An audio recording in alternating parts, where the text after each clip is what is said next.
Guys, hope you had a good holiday weekend. We're back to work today. You see our focus is under some tarps. Yeah, I got a short story for this one. I'm going to pull the tarps up though. I got it in pieces over here. So, kids were on their way home from a birthday party just before the holiday and hit something in the road and did some damage. So let me show you the outside part of it, and then we'll get to the inside part of it. As you can see, this is the bumper cover for the Focus. They destroyed the fans, they destroyed the radiator, and they tore up the grill real good. Said they hit a possum, but I think they hit some road debris. At least that's what I'm going with. They hit some road debris. It was dark out, so I'll give it to them for that one. Because, you know, you can't see too much in the dark, and Evansville, Indiana don't light their roads very well, and you're going to have an accident eventually. So let's get our bricks off our top here. We got a little bit of time before the rain hits today. I'll show you the rest of the damage here and give you the game plan as far as what I'd like to do to get it back together, because we got some big jobs coming up here at the shop that we need this bay opened up for. Need to get this car done. So first thing I'm going to do is let you know that we're going to be going to the pull apart in Louisville to get some parts for this thing. So I want to do that first before I get online and start busting the parts cannon on it. Good news is the car never overheated. They got it stopped soon enough to where it didn't do any damage. So we don't have an engine to replace or anything like that. Bad news is they took out some stuff, and the AC condenser being one of them, and the AC condenser is actually still fully charged. So I got to figure out if I can straighten that out or if I'm going to have to change it. But okay, so a lot of you guys know that the Focus is one of them cars that radiator comes out the bottom. You can take off this core support right here. There's some bolts that go through the front. There's like 5 bolts in the front, 6 bolts in the front, and then there's 3 bolts up in the fender. You can take those bolts out. You got to unhook some electrical. Your airbag sensor sits in this hole right here. You can take this whole thing up and set it back if you need to get the radiator out from the top. I had to do that in this case because we had the cooling fans jammed up against the intake manifold. Thankfully, it did not break the intake manifold, because that would have been a whole other matter. Car ran. Car still runs. So we don't have to worry about that. So what you do is, because this hood release is harder than the dickens to get loose here, you just pick this up like this. You can do it with one hand. Pick it up and set it to the back like that. Opens this whole thing wide up. So now we can get in here. We can change our radiator out, because here's our upper hose right here. Lower hose is down there. We got a transmission cooler right there that we got to try to straighten back out. And this is what we're going to try to straighten out, is this AC condenser. Although better judgment's telling me to find a way to safely discharge it and just remove it from the car altogether and just get another one. But we got to get that core support off the bottom, and I'm going to try to straighten it. I don't know if I'm going to be very successful, but let me get underneath the car and I'll show you what we got underneath the car. We still got bits of broken plastic under here. So yeah, that's one of the bolts that holds on your lower bumper cover. That splash shield that sits underneath the car that got broke. You got a bolt here, and then you got a bolt over here on this side, and then you got the same on the other side. Looks like he tore it right there. I don't know if you guys can see that or not, but it looks like it ripped it right there. So looks like at the very least we might have to bend that tab back straight. So let's take a look on the other side. By the way, these holes right here, that's where the rubber bumpers go for your radiator. It looks like he did some... Let's check our... We didn't have any leaks on the transmission when it came in, so that's a good sign. The only leak we had was on the radiator, and it tagged it down in the lower corner. So a lot of people are going to get in the comments box and say, just change out the AC condenser, and I think that's what we might do. There's a couple lines right here. You got your high and your low right here. Lines are still fairly decent on this side. Just take those off. Of course, we got to find a way to safely get the Freon out of it because it's still fully charged. See, now this side don't look too bad. We got kind of like a frame of reference right here where that's supposed to be sitting at a 90. And that tab over there, you can probably see it from here. It's bent at an angle, so we'll definitely have to take the support off. And then what I do is when I take the bolts out, I'll take this piece off and then put my bolts back in. That way I know where they came from. Kind of aid in reassembly, if you will. We lost one of our line came out right here. We've got a transmission cooler that's slightly warped. We'll see that more when we get the AC condenser out. So I'm going to get this taken out. I'm going to get it on the bench, and we're going to take a better look at it. Then we'll make a decision whether we're going to try to straighten it or if we're just going to get a new one. Then I'm going to discharge this off camera and get this AC condenser out. Fun fact about this Focus is these are quick disconnects right here. These are the kind like on your fuel line, you just push down and pull back. No, they're not. They're different. I think these are the kind you got to press back with your hand. But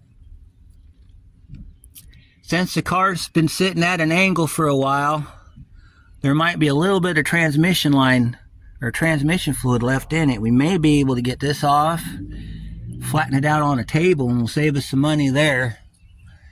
But the condenser, I don't think I'm going to be able to straighten it because it's got a great big knot in the back of it. I don't know if you guys can see it. It's right back there. It's got a big old knot in it right there. So we're going to have to probably change that out. But, yep, I put the gauges on it. It has 70 pounds on the low side. So she's about fully charged. I got to figure out where, there's some broken bits of plastic over here. I got to figure out where they came from. He just missed hitting that lower cover. That's our belt cover that we have to take off every time we do any kind of service on this car. He just missed it. Just missed it. So, all right, this line here is power steering. I do believe. Might be able to pop that back in like that. Let's follow that line up real quick. I think it's power steering. Yep, goes right to the power steering pump. So, he just missed taking out the power steering line. Looks like it's okay. So, by the way, what we're doing is called a post-damage assessment. You want to do this on every accident you have. If you're repairing your own car, or if the body shop or the repair shop's doing your own car, you want to do a post-damage assessment because you want to know what happened and the extent of the damage. We just recently did a series on a 2009 Hyundai Santa Fe who I did repair on, hit a pile-on at 40 mile an hour, tore the whole front of the car up. Nowhere, that car was a lot worse than this. We don't have any cradle damage because this car I don't think has a cradle, or if it does, it's sit further back to where it wouldn't get damaged. Well, on that vehicle, he did a whole lot of damage, but we didn't get to see all of it till he took it apart. So that's what I did here. I took it all apart. I saw what we got here, and I came up with a game plan as far as getting it repaired. So I'm going to go grab the tripod, get that set up.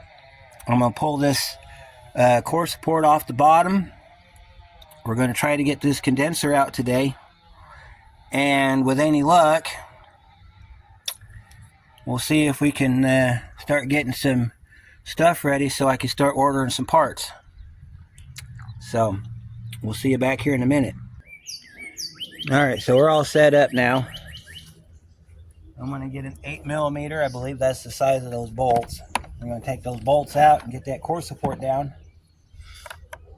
I'm going to use my quarter drive, or 3/8 to quarter reducer, and a regular 8mm socket on the end of my electric ratchet with a I think it's a 3-inch. So your setup's going to look like that, basically. I'm going to set you up here on the bench. You can see me under there taking the bolts out.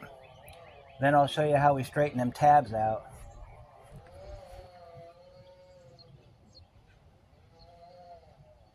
The other thing you want to do is, even though...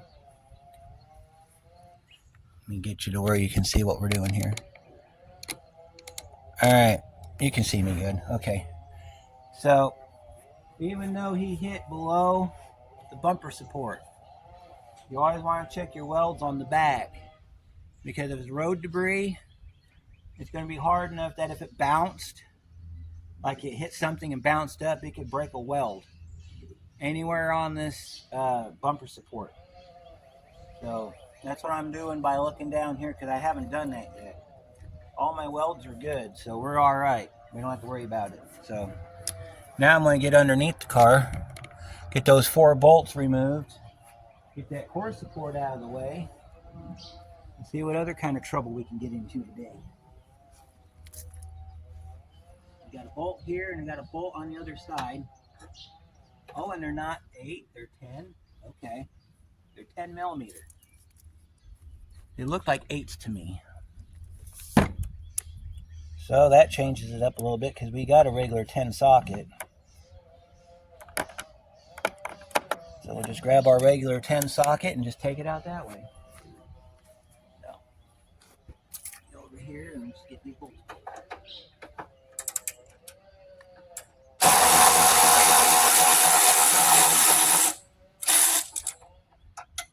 By the way, I didn't film the first half of this.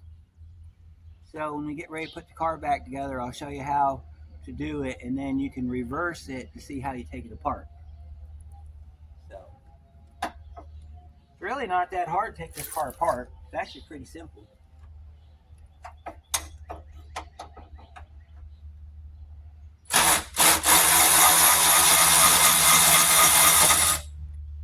Well, that let off some tension. That's not a good thing.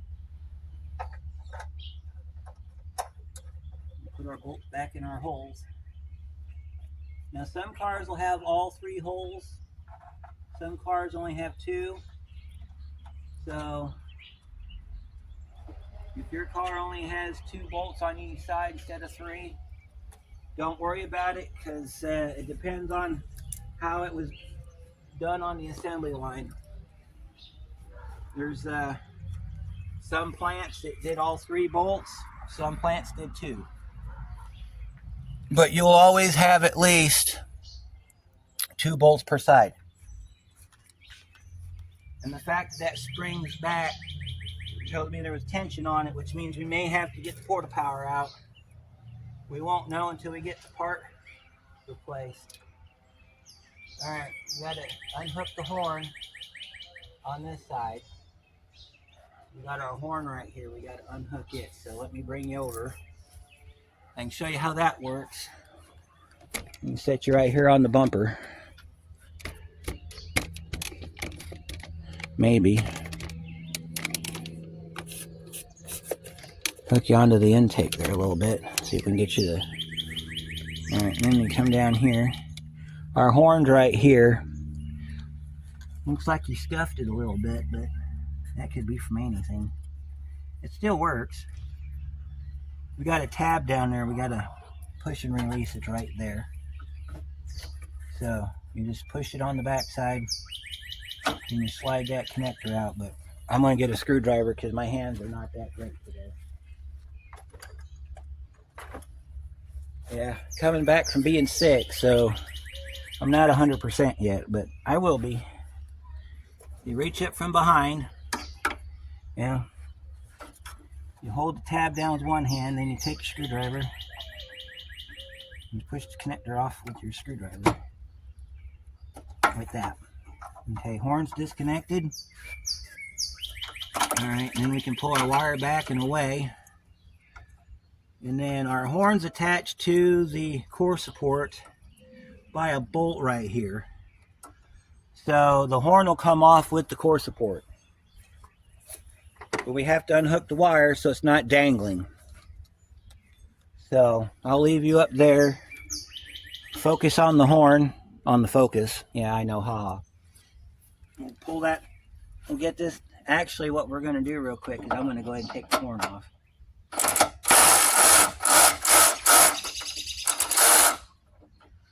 Pull the horn off by pulling that 10mm bolt. And take that off. And normally we would put the bolt back in the hole, but we're going to put the bolt with the horn this time because we're probably going to end up getting another core support. So we'll set our horn on our table, and that'll go in the car with the rest of our parts.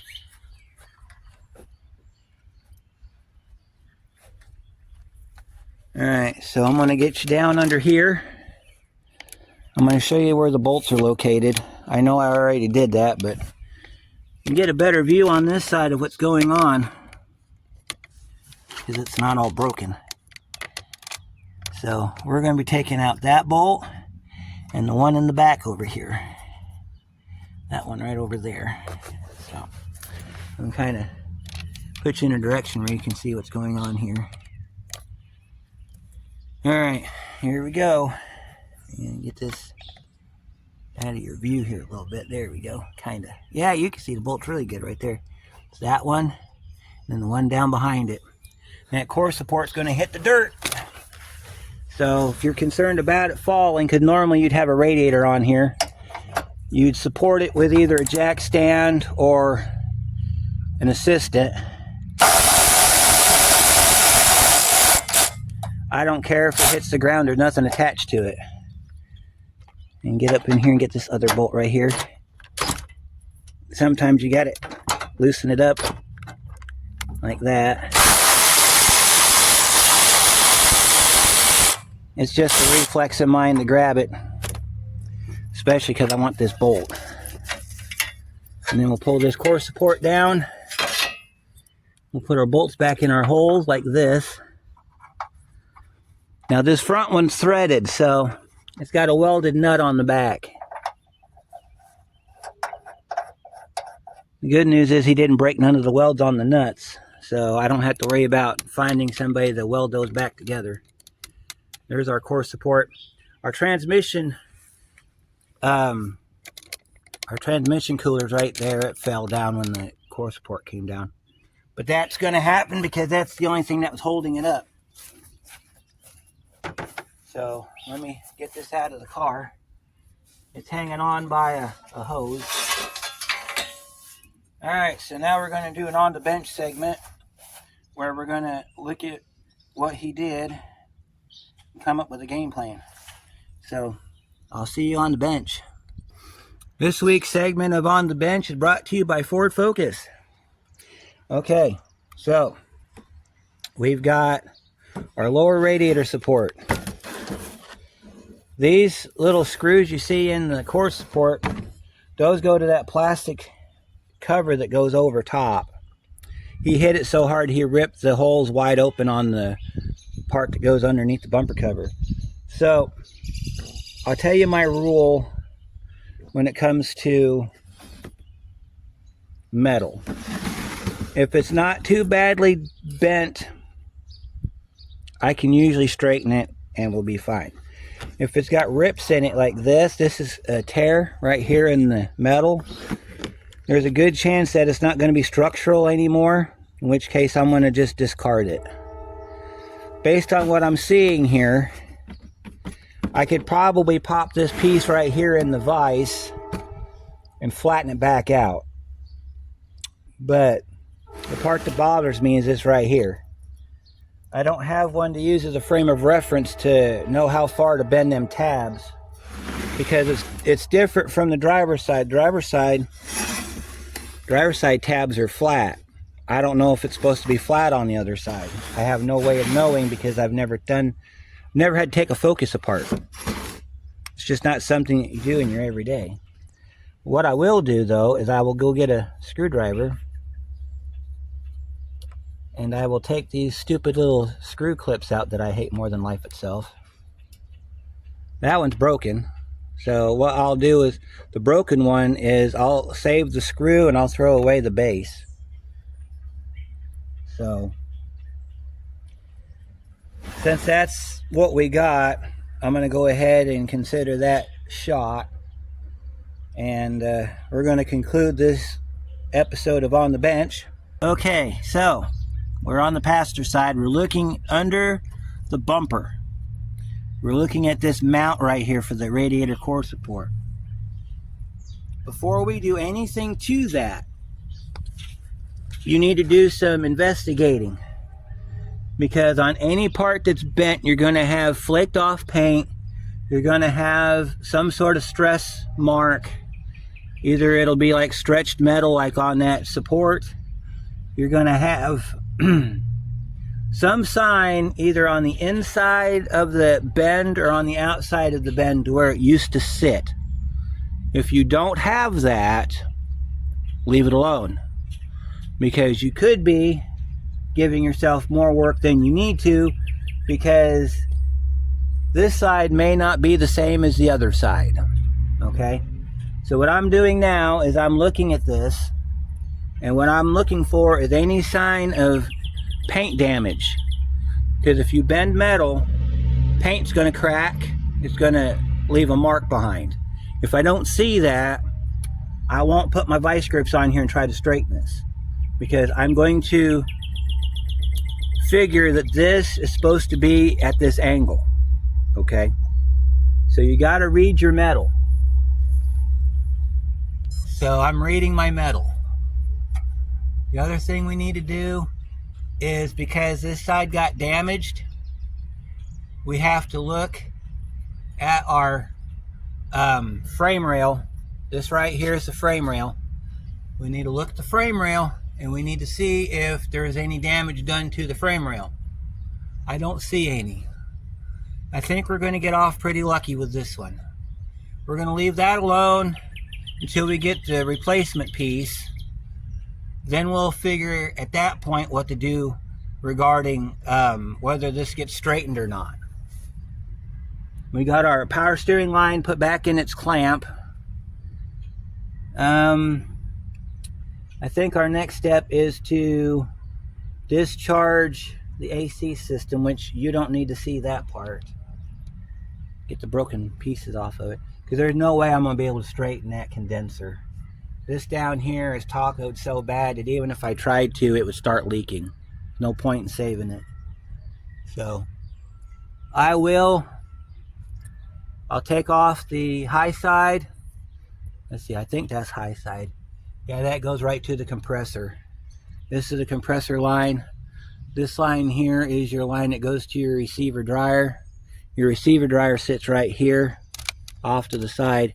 Fun fact, if you have to recharge this car, and your low side's right here, I think I did a video on it, you have to pull the fender liner back to get your tool in here. And even with the bumper cover off, this thing is a pain to put a set of gauges on. A huge pain. I think I had to come in from the side right there to even get to where my fitting would lock on to the receiver dryer. So let's see, I think that's the only line. I need to take those off, and then we need to probably bag those so that we don't get any damage to the hose, to the O-rings. Although I probably will put new O-rings on it. Qualified shop do it. And that's the disclaimer for this one. So I'm going to get this discharged, and we're going to talk about what we got to do to straighten out that transmission cooler, because I don't think it's tacoed too badly. I do believe it's savable. So I'll be back in a few minutes. All right, we got the AC condenser out. It was a pretty uniform job. Alright, so to my surprise, the one had dye in it, so I got our lines just resting down there so that they go back on where they came from.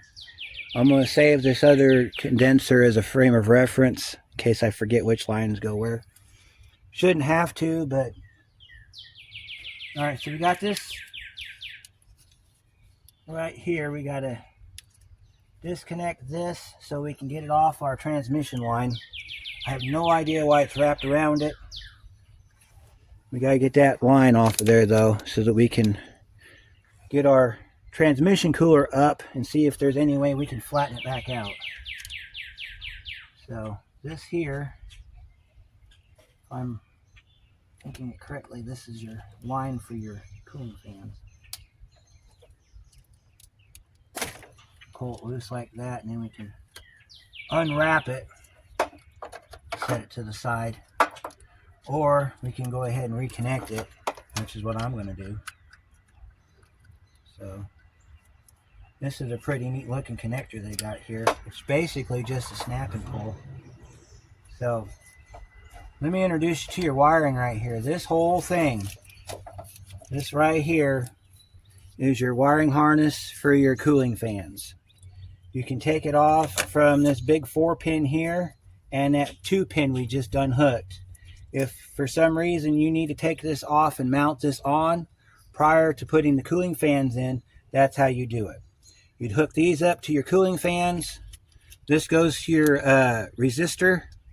Then normally this comes in from the bottom, so you're going to pull it up from the bottom.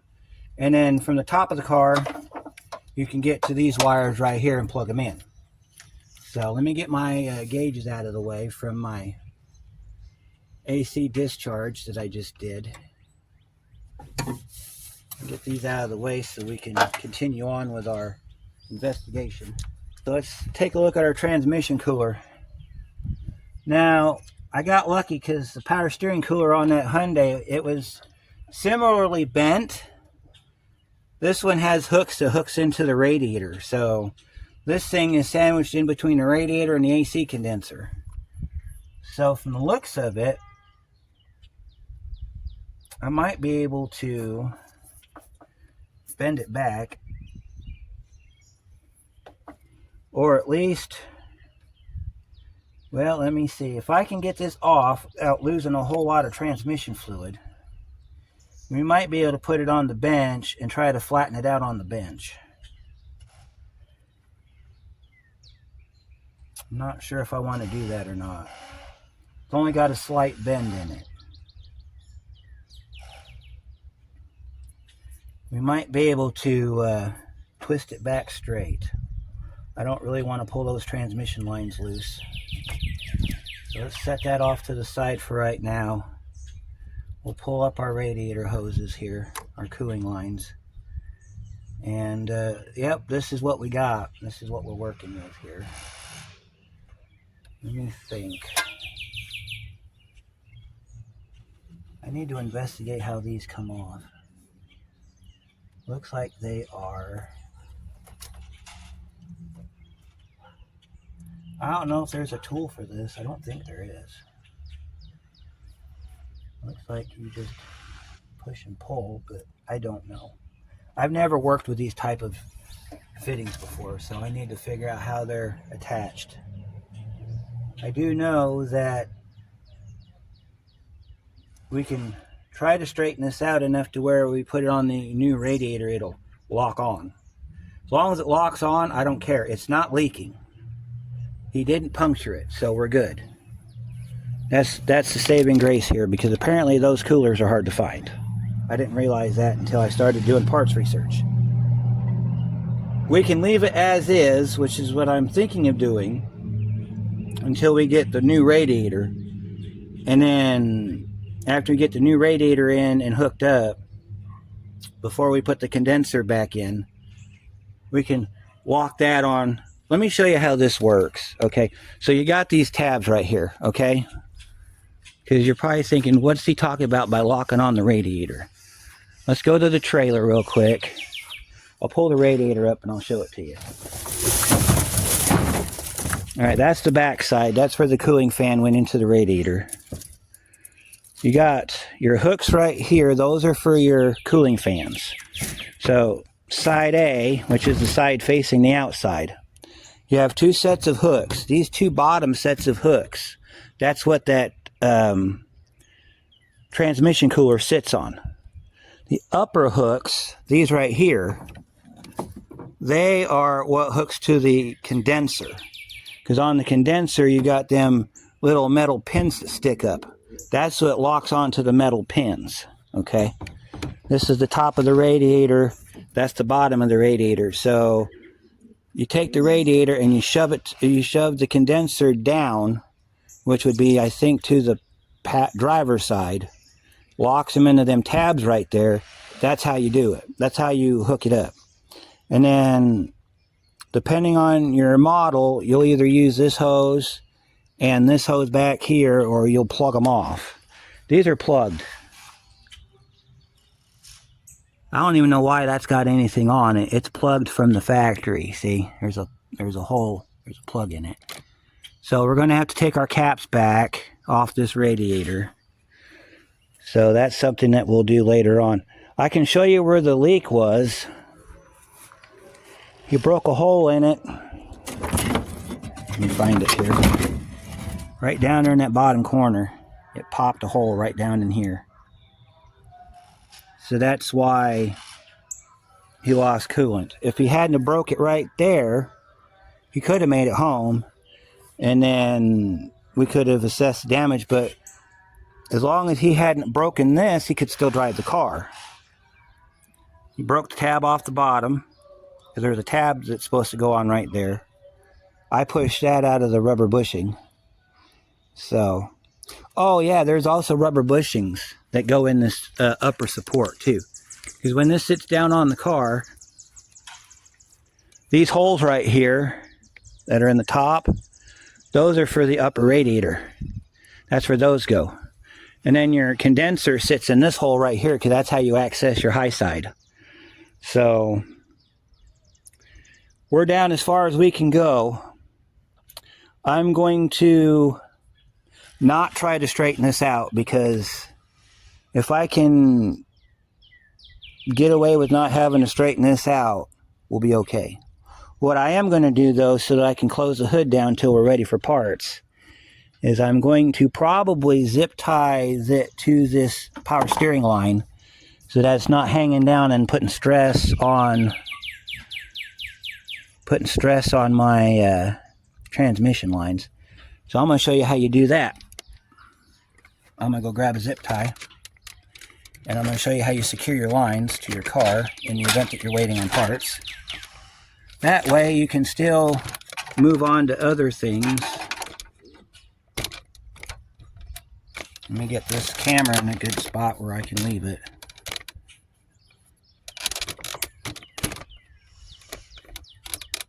Alright, so let me go grab a zip tie and I'll show you how you do this. Alright, we're going to zoom you in real quick so that you can see everything. Got my two zip ties. Alright, so we're fortunate enough to have this power steering line right here, because we're going to use it as a support device. This cooler doesn't weigh anything, so we're going to go ahead and we're going to wrap it around here like this. And then we're going to pull this back. We're going to just tie it down like that. We're not going to go super tight with it. We're going to go tight enough to where if it wants to fall off, it's not going anywhere. We're going to put two of them on it. That way, it's got extra stability. Plus, they're cheap. I've got a million of these things, and I can sacrifice two zip ties for the sake of this Ford Focus. And that is that. That's how we're going to do it. We're not going to cut the tails off or none of that. We're going to leave our drain pan underneath there, because one of these lines had Freon in it. That's another thing we need to do. We need to cover up those two lines. So the best way I know how is to wrap a bag around them. Let me go check my box. I have a little container of caps. Let me see if I have any caps to fit that, and we'll cap those lines off. I'll be right back. Alright, we got some caps. I found these in my shed. These are little rubber caps. I don't even know where they came from. They fit perfect over those holes. If you hear any music in the background, that is from my neighborhood. I have no control over that, so I'm asking YouTube not to demonetize me because of it, because I have no control over my neighbors. I'm not going to go tell them to shut their music off so I can film and make this wonderful content for everybody, when that would be rude and they'd probably tell me to F off. So take 2 caps, fit them over the ends like this. Our ends are covered. We're going to cap our ends off. I didn't think I had anything, but look at that. Don't worry about the O-ring, because like in the Hyundai video, we're going to review our O-rings. We're probably going to put some green ones on there when we redo this. Some AC condensers, they have O-rings in a Ziploc. So if they do, then you're going to use those. So one final check before we put the car to bed. We got our transmission line. We got our transmission cooler tied up. We got our AC lines capped off. One more final check for assessment reasons. By the way, this is your airbag sensor. Those 2 empty holes that are in the top of the core support that go behind, that's what that goes to. It's real easy to put in too. It goes in from the back. Do not disconnect it, okay? Because I have my battery still connected to the vehicle. Unhooking this may result in an unexpected airbag deployment. So do not unhook that wire. Also, since this has been disconnected from that radiator support, do not turn your key on. You may get an unexpected airbag to the face. I'm not exactly sure if that's how this system works, but it's better to err on the side of caution. So, let's put you guys back on the table. I'll show you how I close this car up, and then we'll end it for this part of the video. Now, there's going to be several other videos that go out after this one, so if you think you missed it, don't, because it's going to be like a lot of the builds I do here, where we're going to do this one today. We'll do 2 or 3 other ones, and then we'll come back to this one when I've got some parts. So, let me show you how this goes back together. By the way, save your old parts till you get your new ones. Take your hardware and put it on the old part. That way, when you get the new part, if you look at the old part, you'll find your hardware. Okay? You can also take some zip ties and zip tie the nuts to the lines down here. That also works too. I've done that a few times. So let me see if you're in frame here. And you are. Okay, so you're going to take your top piece. Now that we got all the damage out from underneath here, we can put the top piece back down. We're not going to bolt it down, because when we get ready to put the radiator stuff in, we're going to do it the easy way. We're going to just send it through the top, okay? Because that way, after we get it through the top, we just have to slide this down over everything, bolt it back down. We don't have to fight with trying to hold the radiator up or the condenser up.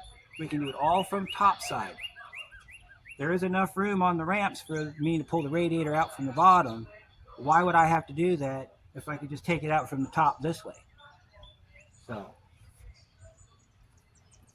take our piece, set it back down, and we're just going to rest it on our bolt heads. That's another thing we can do here, is use this as a reference to see if we're going to have any problems putting it back together. I don't see us having any problems putting it back together, so that's how it goes back on. You can see your headlights and your grill goes in the middle and all that stuff. I'll show you the good parts. And then we'll talk about whether, you know, if you would like to support the rebuild of this car, if you're a Ford Focus fan, and you enjoy the Focus content, how you can help rebuild this car, because we're going to need some help on this one. Normally I don't need any help on it, but he did a considerable amount of damage to this car, so I'm going to need some help. I'll tell you how we can do that here in just a moment. You set your hood down, and because the rain's coming, we got to put our tarp back down. I got it double tarped because one tarp's bigger than the other, so it hangs over more. And the reason I'm tarping it is so that my electrical doesn't get any water on it, because we do have a battery hooked up. And I don't want my electrical getting damaged by rain. So we'll pull our tarp up like that. And then we'll put our bricks back over the top of our tarp. We'll make sure that our tarp's hanging down adequately to where rain's not going to damage it. So let me get my bricks back. I'll show you what we got and go through all of that with you. We'll put one there, and we'll put one over here, and that'll hold the tarp on the car. And then we got a third one in case we need to keep it from flipping up. We do have some really wicked winds around here. Alright, so I'll show you the good parts. I got those in the back seat. We're going to have to put the horn back here. So let me show you what we got here. Car's a mess. Kids are a mess. If you've got teenage kids or your early 20s kids, you know what I'm talking about. Some of them are really messy. So here's our horn. Set our horn down in the back here with our... Alright, so our grill is still good. Our headlights are still good. This is one of the fog lights. I think I'm going to keep the surround, because this is the driver's side. The surround's good, but the light itself needs to be replaced, so I think I'm going to replace the fog lights. In here's all of our hardware for the bumper cover. So we're going to have all of that in here. These are our side marker lights. They're still in good shape. We're going to keep those. We got a lot of good parts off of it. Here's our bushings for the radiator. You can kind of tell which ones went where based on the residue here. We got both upper and lowers here, so we got all those. We put all of our bolts back in our lights where we could. I think I need to get some more bolts though, because some of these bolts don't match where they need to go. This is our top piece that goes over our hood release. So got all that in here. So we did all right as far as enough parts that we could do something with. We just got to get the big stuff. So we'll see you on the next one.